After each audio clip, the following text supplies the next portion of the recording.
బంగాళాఖాతంలో వాయుగుండం కొనసాగుతోంది. ఏపీలో 2 రోజుల పాటుగా భారీ వర్షాలు కురిసే అవకాశం ఉంది. నెల్లూరు, తిరుపతి, ప్రకాశం జిల్లాలకు ఎక్కువగా ఈ ప్రభావం పడబోతోంది. మిగిలిన చోట్లలో తేలికపాటి నుంచి కొన్ని మోస్తారు వర్షాలు పడే అవకాశం ఉంది.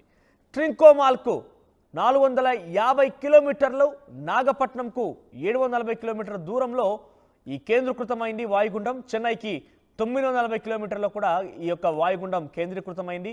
ఇది వాయువ్య దిశగా కదులుతూ ఈరోజు తీవ్ర వాయుగుండంగా మారే అవకాశం ఉంది. వచ్చే 2 రోజుల్లో శ్రీలంక, తమిళనాడు తీరాల వైపుగా పయనించే అవకాశం కూడా ఉంది. వాయుగుండం చెన్నై లేదా శ్రీలంక దగ్గర తీరం దాటే అవకాశం ఉంది. దక్షిణ కోస్తా తీరం వెంబడి గంటకు 50 నుంచి 70 కిలోమీటర్ల వేగంతో గాలులు వీచి అవకాశం కూడా ఉంది. మత్స్యకారులు వేటకు వెళ్ళొద్దని ప్రభుత్వం హెచ్చరికలు జారీ చేస్తోంది. అన్ని పోర్టుల్లో 1వ ప్రమాద హెచ్చరికలు కూడా జారీ చేసింది. చాలా తీవ్ర ప్రభావం ఉండే అవకాశం ఉంది.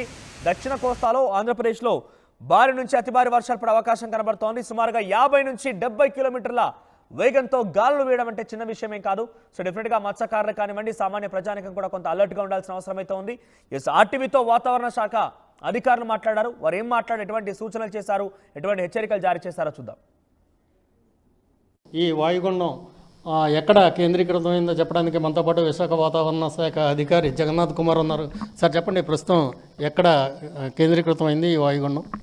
నిన్న ఆగ్నేయ బంగాళాఖాతం, దానికి ఆనుకుని ఉన్న భూమధ్యరేఖీయ హిందూ మహాసముద్రంకి దగ్గరలో ఉన్న సుస్పష్ట అల్పపీడనం పశ్చిమ వాయువ్య దిశలో పయనించి ఈరోజు దక్షిణ బంగాళాఖాతం యొక్క మధ్య ప్రాంతం మరియు దానికి ఆనుకుని ఉన్న భూమధ్యరేఖీయ తూర్పు హిందూ మహాసముద్రం తీరం ప్రాంతంలో అనగా 5 డిగ్రీల అక్షాంశం 85.3 డిగ్రీల రేఖాంశం వద్ద వాయుగుండంగా కేంద్రీకృతమై ఉన్నది.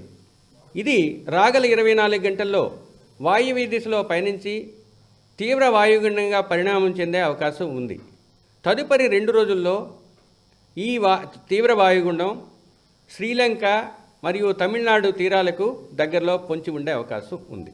అంటే ఇది తుఫానుగా మారే అవకాశం ఉందంటున్నారు, ఎంతవరకు? అది నిరంతరంగా అన్వేషణ జరుగుతూ ఉందండి. దీని గురించి ఇంకా ఏమైనా మార్పు చెందినట్టయితే తదుపరి రేపు చెప్పే అవకాశాలు కనిపిస్తున్నాయి. నిరంతరంగా శాటిలైట్లో వీటిని నిఘా వేయడం జరుగుతుంది.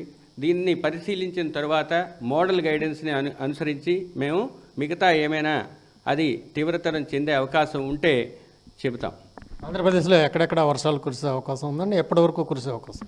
దీని ప్రభావం వలన ఆంధ్రప్రదేశ్లో, దక్షిణ కోస్తా ఆంధ్రప్రదేశ్లో మొదటి 2 రోజులు అనగా ఈరోజు రేపు ఐసోలేటెడ్ ప్లేసెస్లో అంటే 1-2 చోట్ల తేలికపాటి నుంచి మోస్తరు వర్షాలు, 2-3 అనగా 3-4 అనగా 27, 28వ తేదీలో అది కొన్ని చోట్ల, 29 నుంచి 1వ తేదీ వరకు ఎక్కువ చోట్ల తేలికపాటి నుంచి మోస్తరు వర్షాలు దక్షిణ కోస్తా ప్రాంతంలో పడే అవకాశం ఉంది.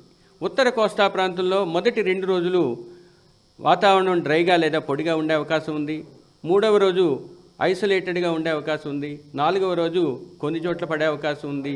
5, 6, 7 రోజులు అనగా 1వ తేదీ వరకు ఉత్తర కోస్తా ప్రాంతంలో ఎక్కువ చోట్ల తేలికపాటి నుంచి మోస్తరు వర్షాలు పడే అవకాశం ఉంది. అయితే దీని ప్రభావం వల్ల భారీ వర్షాలు కూడా కొన్ని చోట్ల పడే అవకాశం ఉంది.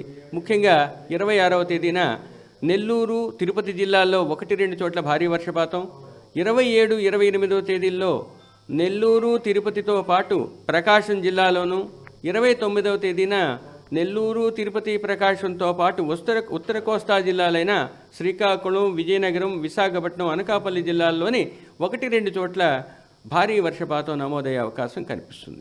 సరే, ఈ మత్స్యకారులకు ఎలాంటి హెచ్చరికలు జారీ చేస్తున్నారు? తీరం ఎలాంటి గాలులు వేస్తాయి? ఈ వాయుగుండం తీవ్ర వాయుగుండంగా పరిణామించే క్రమంలో గాలులు పెరిగే అవకాశం ఉంది. 26వ తేదీన దక్షిణ కోస్తా ప్రాంతంలో తీరం వెంబడి 35 నుంచి 45, గరిష్టంగా 55 కిలోమీటర్లు వేగంతో గాలులు వీచే అవకాశం ఉంది. 27, 28వ తేదీల్లో అంటే 3-4 రోజుల్లో మీకు సౌత్ కోస్టల్ ఆంధ్రప్రదేశ్లో 55 నుంచి 65, గరిష్టంగా 75 కిలోమీటర్ల వేగంతో గాలులు వీచే అవకాశం ఉంది. కానీ ఉత్తర కోస్తాలో 35, 45, 55 వరకు గరిష్టంగా గాలులు వీచే అవకాశం 28వ తేదీ వరకు ఉంది. 29వ తేదీన దక్షిణ కోస్తా ప్రాంతంలో 45 నుంచి 55, గరిష్టంగా 65 కిలోమీటర్ల వరకు గాలులు వీచే అవకాశం ఉంది. దీనికి అనుగుణంగా మత్స్యకారులకు ఆ శాఖ అధికారులకు హెచ్చరికలు పంపించడం జరిగింది. 25వ తేదీనే మత్స్యకారులు సుదూరమైన సముద్ర ప్రాంతాల్లో ఉన్నవాళ్ళు సురక్షిత ప్రాంతాలకు తరలి వెళ్ళవలసిందిగా హెచ్చరికలు జారీ చేయడం జరిగింది. 26 నుంచి 29 అనగా 30వ తేదీ వరకు కూడా ఈ మత్స్యకారులు వేటకు వెళ్ళవద్దని, ముఖ్యంగా south coastal Andhra Pradesh, west central బేలో వాళ్ళు తీసుకోవాల్సిన జాగ్రత్తలన్నీ తీసుకుంటూ వేటకు వెళ్ళకుండా ఉండవలసిందిగా హెచ్చరికలు జారీ చేయడం జరిగింది.